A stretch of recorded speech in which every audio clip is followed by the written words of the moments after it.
반갑습니다. 사랑하는 12교구 강북 도봉 성도 여러분, 날씨가 이제 초여름으로 들어간 것 같습니다. 부디 강건하시고 또 평안한 가운데 올 한 해도 코로나 탓으로 채워지는 인생이 아니라 코로나가 하나님의 은혜로 기회가 되는 주님의 놀라운 은총의 역사가 있기를 예수님의 이름으로 축복합니다. 오늘 하나님께서 우리에게 주시는 말씀은 요한계시록 19장 6절에서 10절까지 말씀입니다. 제가 하나님의 말씀을 받들어 읽겠습니다. 또 내가 들으니 허다한 무리의 음성과도 같고 많은 물소리와도 같고 큰 우레소리와도 같은 소리로 이르되 할렐루야, 주 우리 하나님 곧 전능하신 이가 통치하시도다. 우리가 즐거워하고 크게 기뻐하며 그에게 영광을 돌릴세. 어린 양의 혼인 기약이 이르렀고 그의 아내가 자신을 준비하였으므로 그에게 빛나고 깨끗한 세마포 옷을 입도록 허락하셨으니 이 세마포 옷은 성도들의 옳은 행실이로다 하더라. 천사가 내게 말하기를 기록하라. 어린 양의 혼인잔치에 청함을 받은 자들은 복이 있도다 하고 또 내게 말하되 이것은 하나님의 참되신 말씀이라 하기로 내가 그 발 앞에 엎드려 경배하려 하니 그가 나에게 말하기를 나는 너의 및 예수의 증언을 받은 내 형제들과 같이 된 종이니 삼가 그리하지 말고 오직 하나님께 경배하라. 예수의 증언은 예언의 영이라 하더라. 아멘.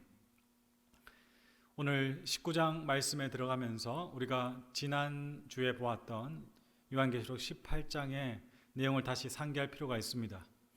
18장은 바벨론의 멸망을 사도 요한이 묘사하고 있죠. 바벨론의 멸망이 무엇이라고 했습니까? 이 세상, 이 땅에서 예수 그리스도와 관계없는 이들이 살아가는 인생의 종말을 보여준다라고 말씀드렸습니다. 여기에 19장이 연결되면서 이제 이 세상의 멸망과 함께 하나님의 나라가 이 땅 가운데 도래한다는 것을 볼 수 있습니다. 우리가 요한계시록에서 자주 접했던 천상의 예배의 모습이 19장 첫 머리에서 드러나고 있습니다. 그리고 그 여러 내용들 중에서 오늘 읽었던 본문은 특별히 이 예배의 주인공이 누구이며 또 이 예배의 주인공의 우리의 삶에 어떤 의미가 있는지를 말씀하고 있다라고 할 수 있겠습니다. 오늘 본문 보시면 7절에 우리가 즐거워하고 크게 기뻐하며 그에게 영광을 돌릴세. 어린 양의 혼인 기약이 이르렀고 그의 아내가 자신을 준비하였으므로. 아멘. 사랑하는 여러분, 요한계시록에 나타나는 대부분의 묘사는 이미 구약 성경에 드러났던 선지자들과 예언자들의 환상과 그리고 예언의 내용을 담고 있습니다. 사도 요한이 특별한 이야기를 하는 것이 아니라는 것이죠. 오늘 이 19장을 이해하기 위해서 우리가 반드시 기억해야 될 것이 무엇인가? 예수님께서 마태복음 26장에서 종말의 때를 말씀하시며 등잔불을 기름을 준비하는 신부의 이야기를 했습니다. 예수님은 예수 그리스도와 우리의 관계를 신랑과 신부의 관계로 이야기하고 있고 그리고 신랑과 신부가 잠시 떨어져 있지만 이제 곧 혼인잔치, 즉 결혼식을 통하여서 영원히 함께함을 말씀하시고 우리에게 종말의 때를 비유로 설명하셨죠. 오늘 말씀이 그 성취를 보여주고 있는 것입니다. 방금 읽었던 7절 혼인 기약이 이르렀다라고 이야기하고 있죠. 그렇습니다. 우리가 하나님을 만나고 예수 그리스도와 정말 한 몸을 이루는 하나님의 나라가 도래하는 그때가 이 땅의 종말의 때라고 오늘 말씀은 증거하고 있는 것입니다. 그런데 그때가 어떤 모습으로 드러나느냐? 이 19장은 18장의 바벨론의 멸망과 동시적이라고도 할 수 있습니다. 그 이유가 무엇이냐 하면요, 오늘 19장의 내용이 크게 네 가지로 구분이 되는데 17절, 18절을 보시면 그 이유를 알 수가 있죠. 또 내가 보니 한 천사가 태양 안에 서서 공중에 나는 모든 새와 향하여 큰 음성을 외쳐 이르되 와서 하나님의 큰 잔치에 모여 왕들의 살과 장군들의 살과 장사들의 살과 말들과 그것을 탄 자들의 살과 자유인들이나 종들이나 작은 자나 큰 자나 모든 자의 살을 먹으라 하더라. 아멘. 언뜻 생각하면 정말 무시무시한 장면입니다. 공중의 새가 땅에 엎드려져 있는 시체들을 보고 그 살을 뜯어먹는 모습을 두 절에 걸쳐서 묘사하고 있는 거죠. 이 때에 예수 그리스도로 인하여서 구원을 받은, 즉 종말의 때가 하나님 나라의 도래이며 혼인잔치 시간인 이들에게는 어떤 날입니까? 정말 기쁜 날이고 행복한 날이고, 그리고 모든 인생의 눈물과 슬픔과 괴로움과 아픔이 씻어지고 사라지는 날인데 비해서 이 땅에 사는 이들은 우리가 18장에서 봤듯이 멸망에 이르러서 지금 처참한 결과를 보여주고 있다는 사실입니다. 사랑하는 여러분, 혼인잔치가 우리에게 준비되어 있습니다. 우리가 예수 그리스도를 신랑으로 바라보면서 어두운 밤에 신랑이 올지 모르기 때문에 등잔불에 기름을 채워야 되는 사명이 우리에게 있는 것이죠. 자, 어떤 모습으로 기름을 채워가야 되는가? 물론 우리가 기도하면서 준비해야 되는 것은 당연한 것이고, 오늘 본문을 가지고 이야기하자면 8절에 세마포 옷을 입었는데 그 빛나고 깨끗한 세마포 옷은 성도들의 옳은 행실이라고 이야기하고 있습니다. 그렇습니다. 예수를 믿고 구원을 받는 것은 오직 은혜입니다.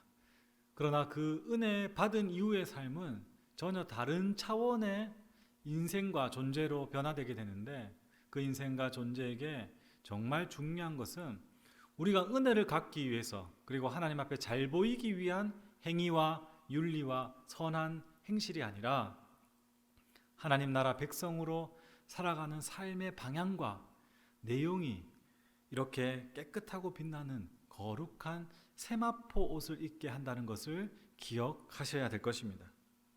두 번째, 오늘 본문에 사도 요한은 천사를 보고 엎드립니다. 그런데 이 천사가 하는 이야기가 있습니다. 나를 보고 엎드리지 말고 오직 하나님께 경배하라라고 10절에 이야기하고 있습니다. 10절 읽겠습니다. 내가 그 발 앞에 엎드려 경배하려 하니 그가 나에게 말하기를 나는 너와 및 예수의 증언을 받은 내 형제들과 같이 된 종이니 상가 그리하지 말고 오직 하나님께 경배하라. 예수의 증언은 예언의 영이라 하더라. 아멘. 사랑하는 여러분, 겸손해야 됩니다. 마지막 때에, 그리고 특별히 이단이 득세할 때 그 이단의 교주의 모습은 전형적인 교만의 형체라고 할 수 있습니다. 왜 그렇게 말할 수 있냐? 흙에서 와서 흙으로 살아가는, 그리고 흙으로 돌아가는 연약한 인생이 하나님이라고 이야기하는 것, 극도의 완악함, 극악의 죄악, 그리고 교만함이 아니겠습니까? 모든 하나님의 사람들에게 공통된 특징이 있습니다. 예수 그리스도가 주인이시기 때문에 그분만 드러나셔야 되기 때문에 겸손하며, 그리고 그분께만 머리를 조아리고 그리고 무릎을 꿇는다는 사실이죠. 자, 다음 11절을 보십시오. 또 내가 하늘이 열린 것을 보니 보라 백마와 그것을 탄 자가 있으니 그 이름은 충신과 진실이라. 그가 공의로 심판하며 싸우더라. 아멘. 앞에서 말씀드렸듯이 이단 교주들이 성도들을 현혹하며 그리고 여러 가지 큰 집회라든지 퍼포먼스를 합니다. 그 중에 하나가 뭐냐 하면 그 이단 집단 모임에서 흰말, 즉 백마를 타고 자신을 과시하는 그런 모습들이 종종 보일 때가 있죠. 본인이 메시아라고 이야기하는 것입니다.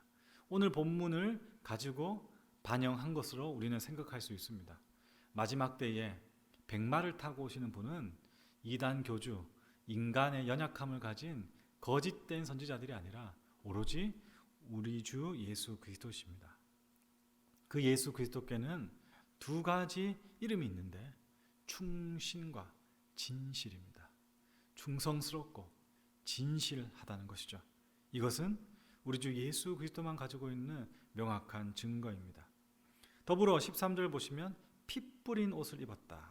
그리고 그 이름은 충신과 진실과 더불어서 하나님의 말씀이다.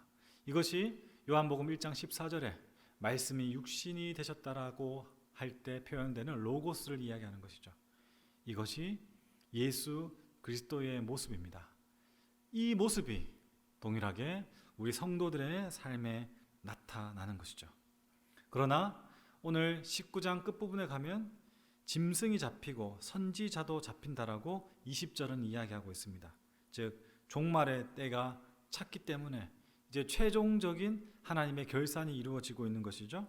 그때 짐승, 즉 악한 마귀와 거짓 선지자 이들 외에도 이 짐승과 거짓 선지자들에게 자신의 존재와 영혼을 넘겨버렸던 이들, 즉 짐승의 표를 받은 이들, 이것을 다른 666이라든지 어떤 단체에 속했다라든지 어떤 행위에 대해서 이야기하는 것은 아니고 예수 그리스도께 자신의 인생을 드리지 못하고 예수 그리스도를 구주로 인정하지 않고 이 세상에서 온갖 좋은 것들 다 누리면서 자기 마음대로 살아가는 인생들, 그들이 짐승의 표를 받은 이들입니다. 이들이 유황불 그리고 마지막 때에 새가 와서 그들의 육체를 쪼아먹는 그런 영원한 고통 속에 처해진다라고 오늘 본문 말씀은 이야기하고 있는 것입니다. 사랑하는 여러분, 늘 말씀드리지만 종말은 두 가지 얼굴을 가지고 있습니다. 하나는 하나님의 나라의 도래의 기쁨의 잔치요, 둘은 하나님의 분노의 손이 재판장으로 역사하는 심판과 두려움의 때다라는 것입니다. 오늘 본문은 그 중심에 하나님의 어린 양, 우리 주 예수 그리스도와 우리가 영원한 부부의 관계를 가지는, 즉 혼인 잔치의 때를 묘사하고 있습니다. 하나님과 부부의 관계를 가지며 준비된 신부는 어떻게 산다고 말씀드렸습니까? 깨끗하고 거룩한 세마포 옷을 입고, 이것은 옳은 행실로 거룩하게 이 땅 가운데 살아가고 충신과 진실과 하나님의 말씀이라는 이름을 덧입고, 이것은 우리 주 예수 그리스도의 성품인데 하나님의 말씀에 따라 살아가면서 충성스럽고 그리고 정직하고 진실하다는 것이겠죠. 그리고 우리 안에 가장 중요한 것, 다른 어떤 것도 우리의 주인이 될 수 없고 우리의 삶의 주체가 될 수 없고 오직 우리 주 예수 그리스도만이 우리 삶의 주인이 되셔서 우리는 그분께만 무릎을 꿇고 머리를 조아리며 우리의 삶을 드린다라는 것입니다. 그렇게 살아갈 때에 우리가 어느 때 어떤 모양으로 또 어떤 형태로 이 종말이 찾아오더라도 우리에게는 정말 큰 기쁨의 때이며, 그리고 우리가 지금부터 대망하고 소망해야 될 그런 시간이며, 그리고 우리가 말씀으로만 듣고 그리고 우리가 간접적으로 알았던 사랑하는 우리 주님 예수 그리스도를 눈으로 보며 손으로 만지는 놀라운 신비와 그리고 은혜의 시간이라는 것을 우리는 기억하고 그리고 준비해야 될 것입니다. 사랑하는 성도 여러분, 코로나 팬데믹으로 우리는 계속해서 어려운 시간을 지나왔고 앞으로도 적지 않은 시간을 이렇게 보내야 될 것입니다. 그렇지만 이 시간이 결코 우리의 존재와 그리고 신랑을 기다리는 신부의 마음과 삶의 모습을 흐트러뜨리거나 빼앗을 수 없습니다.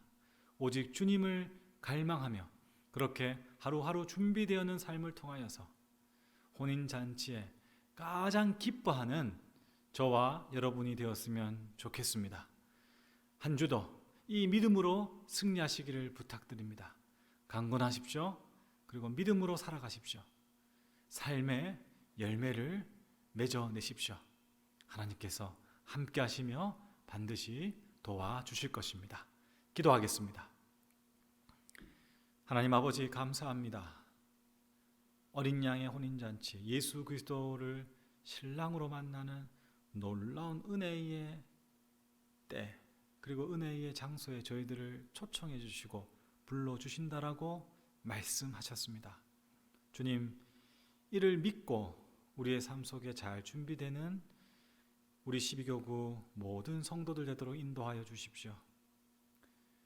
충신과 진실함으로 말씀에 순종하고 깨끗하고 거룩한 세마포 옷을 입고 거룩한 하나님의 나라 백성의 삶의 모습으로 하루하루를 살아내고 무엇보다 다른 어떤 것에 무릎 꿇고 머리 조아리지 않으며 주인이신 예수 그리스도만 바라보면 그런 귀한 은혜의 삶을 우리 모두가 살아낼 수 있도록 주여 인도하여 주시옵소서. 힘든 시기이지만은 이것이 변명이 되지 않게 해주시고 이 어려운 때를 오히려 하나님을 찾고 주님을 만남으로 인해서 위기가 기회가 되며 하나님의 특별한 은혜를 경험했던 시간으로 변화되는 하나님의 신비를 경험하는 우리 모두 되게 하여 주시옵소서. 늘 기도드립니다. 우리 성도님들 건강을 지켜주시고 심령 가운데 평안을 허락해 주시고 하나님 경제적으로 너무 어렵지 않도록 주님 먹을 것과 입을 것 그리고 거처할 것 주님 보호해 주시고 지켜주시고 하나님 풍성히 채워 주시옵소서. 말씀대로 사는 하나님의 사람들 그들이 누리는 참된 복이 오늘 이 하루 그리고 한 주에도 있기를 간절히 소망하며 우리 주 예수 그리스도의 이름으로 축복하고 기도드립니다. 아멘.